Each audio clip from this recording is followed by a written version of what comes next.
Tema 4. Mecanismos de protección de los derechos humanos. La Constitución Política de Colombia de 1991 contiene instrumentos específicos de protección judicial efectiva de los derechos y libertades fundamentales. Se trata de acciones constitucionales que pueden ser englobadas dentro de lo que se denomina en el moderno derecho constitucional jurisdicción constitucional de la libertad.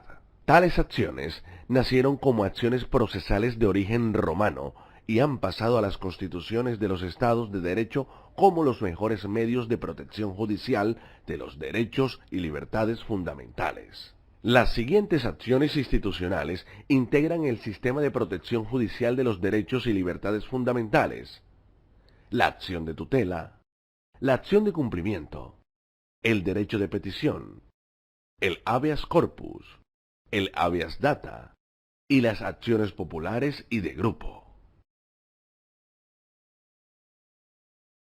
La acción de tutela, consagrada en el artículo 86 de la Constitución y reglamentada por los derechos 2591 de 1991 y 06 de 1992, es un mecanismo que, de manera sencilla y rápida, le permite a cualquier persona, sin distinción de cualquier condición, solicitar a cualquier juez de la República la protección efectiva de sus derechos fundamentales, cuando no quede otro mecanismo legal para hacerlo. Por medio de la tutela, se obtiene una sentencia por parte del juez con órdenes de efectivo e inmediato cumplimiento. Para que esto ocurra, el juez debe analizar los hechos y realizar todas las averiguaciones correspondientes que le permitan demostrar si existe o no amenaza o violación que pueda causar daño a un derecho fundamental.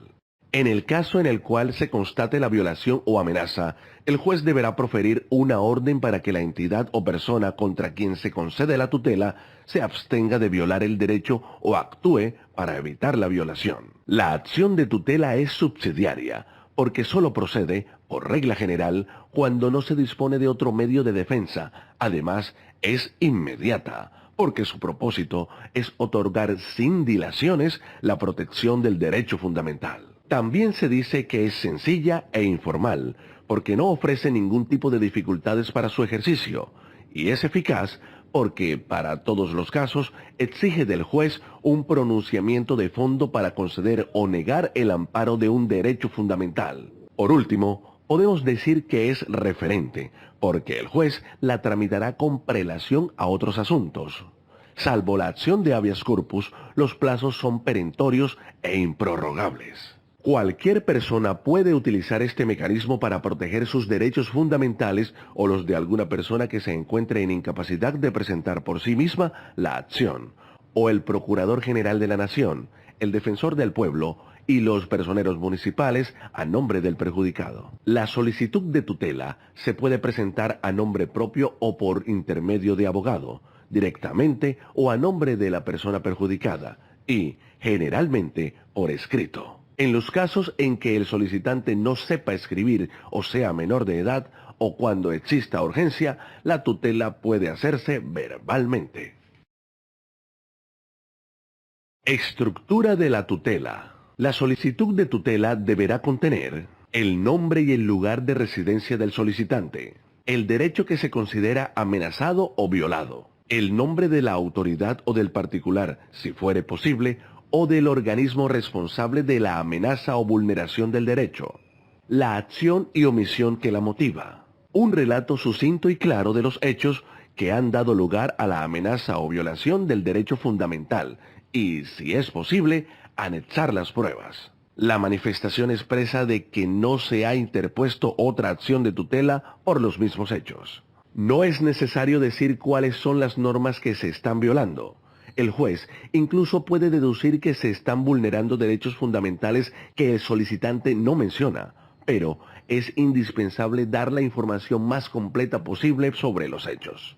El pronunciamiento del juez, favorable o no, debe darse dentro de los 10 días hábiles siguientes a la fecha de su presentación. La notificación de la decisión, por telegrama u otro medio conveniente, se hace a más tardar el día siguiente del pronunciamiento. Si no se está de acuerdo con la decisión del juez, el fallo podrá ser impugnado por el solicitante, por la parte demandada, autoridad pública particular o representante del órgano correspondiente, o por el defensor del pueblo. Esto debe hacerse dentro de los 3 días hábiles siguientes a la notificación del fallo ante el mismo juez que profirió la decisión. Sin embargo, la decisión del juez es de inmediato cumplimiento, es decir, la orden proferida no se suspende. La acción de cumplimiento es un mecanismo de acceso a la justicia creado por el artículo 87 de la Constitución Nacional de 1991, en virtud del cual cualquier persona puede acudir a un juez para obtener que las autoridades cumplan los derechos que les han sido impuestos por la ley o acto administrativo, sin tener que alegar para tal efecto un interés concreto, personal o particularizado. Lo único que se exige para que proceda es que no exista otro medio de defensa judicial, en especial si la protección se puede garantizar mediante la acción de tutela. La acción de cumplimiento es improcedente para lograr el cumplimiento de la ley o el acto administrativo. Puede ser ejercida por cualquier persona natural o jurídica, el Procurador General de la Nación, los procuradores delegados, regionales y provinciales, el Defensor del Pueblo, organizaciones sociales y organizaciones no gubernamentales, y va dirigida contra la autoridad administrativa a la que corresponde el cumplimiento de la ley o el acto administrativo, y también contra el particular obligado a cumplir la ley o acto administrativo en el ejercicio de funciones públicas.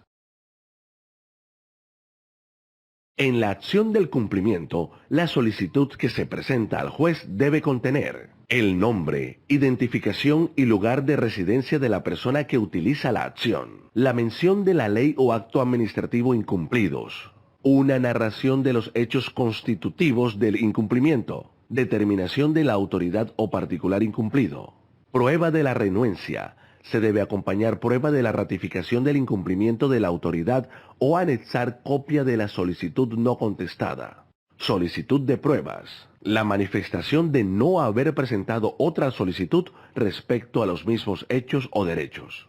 La solicitud podrá ser presentada en forma verbal, si el solicitante manifiesta no saber leer o escribir, es menor de edad o se encuentra en situación de extrema urgencia. En la sentencia, el juez deberá determinar si existe o no el incumplimiento. Si existe, deberá identificar la autoridad incumplida y le ordenará cumplir en el plazo que fije el deber omitido. Si el juez determina que no existe el incumplimiento, negará la petición. Existe el recurso de apelación, que podrá ser solicitado dentro de los 3 días siguientes a su notificación por el solicitante, por la autoridad renuente o por el defensor del pueblo. El derecho de petición es un derecho fundamental que tienen todas las personas para formular peticiones, escritas o verbales, de manera respetuosa a las autoridades públicas o a los particulares que cumplen funciones públicas para lograr una respuesta pronta y efectiva. Un derecho de petición debe contener ciudad y fecha, la designación de la autoridad ante quien se dirige la petición, nombre, apellidos, documento de identidad y la dirección del peticionario. El objetivo de la petición, es decir, lo que se solicita. Las razones o fundamentos en que se apoya la petición. La lista de los documentos que sirven de apoyo a la solicitud en caso de que se mencionen en la petición. La firma del peticionario. Las peticiones pueden ser de 4 clases. Peticiones de interés general. Son aquellas que se formulan a favor de la comunidad. Por ejemplo, presentar una queja para poner en conocimiento de las autoridades conductas irregulares de servidores públicos. Peticiones de interés particular. Aquellas que se instauran porque tienen interés personal en la actuación administrativa. Por ejemplo, solicitar el reconocimiento de la pensión de vejez. Peticiones de información. En ellas se solicita el acceso a la información sobre los actos de las autoridades para que se expidan copias de los documentos que no tengan el carácter de reservados. El valor de las copias debe pagarlo el peticionario. Consultas. Son solicitudes que se efectúan en forma escrita o verbal a las respectivas autoridades sobre materias que están a su cargo. Los términos que tiene la autoridad para resolver la petición dependen del tipo de petición. Cuando se formula una petición en interés general o particular, el plazo es de 15 días hábiles siguientes a su presentación. En caso de solicitud de copias, el plazo es de 10 días hábiles siguientes a la presentación. Cuando se trate de una consulta, debe responder en un plazo máximo de 30 días hábiles siguientes a la presentación del derecho de petición. Como el derecho de petición es un derecho fundamental, si la autoridad no ha dado respuesta en el término antes mencionado, la persona afectada puede acudir a la acción de tutela para que el juez ordene una respuesta rápida y completa. ¿Sabías que, si el funcionario competente no recibe o no tramita una petición, incurrirá en causal de mala conducta, la cual debe ser sancionada por su superior jerárquico? La persona afectada puede acudir ante el personero municipal, que debe proceder a iniciar el trámite legal respectivo. El habeas corpus es un mecanismo de protección con que cuentan todas las personas que sean privadas de la libertad para pedir su libertad a los jueces cuando hayan sido detenidas, retenidas o arrestadas ilegalmente. Se considera que la captura es legal cuando existe una orden escrita por un juez competente, cuando la persona es capturada en el momento de cometer el delito o una contraversión, o en tenencia de objetos que hagan suponer que lo cometió.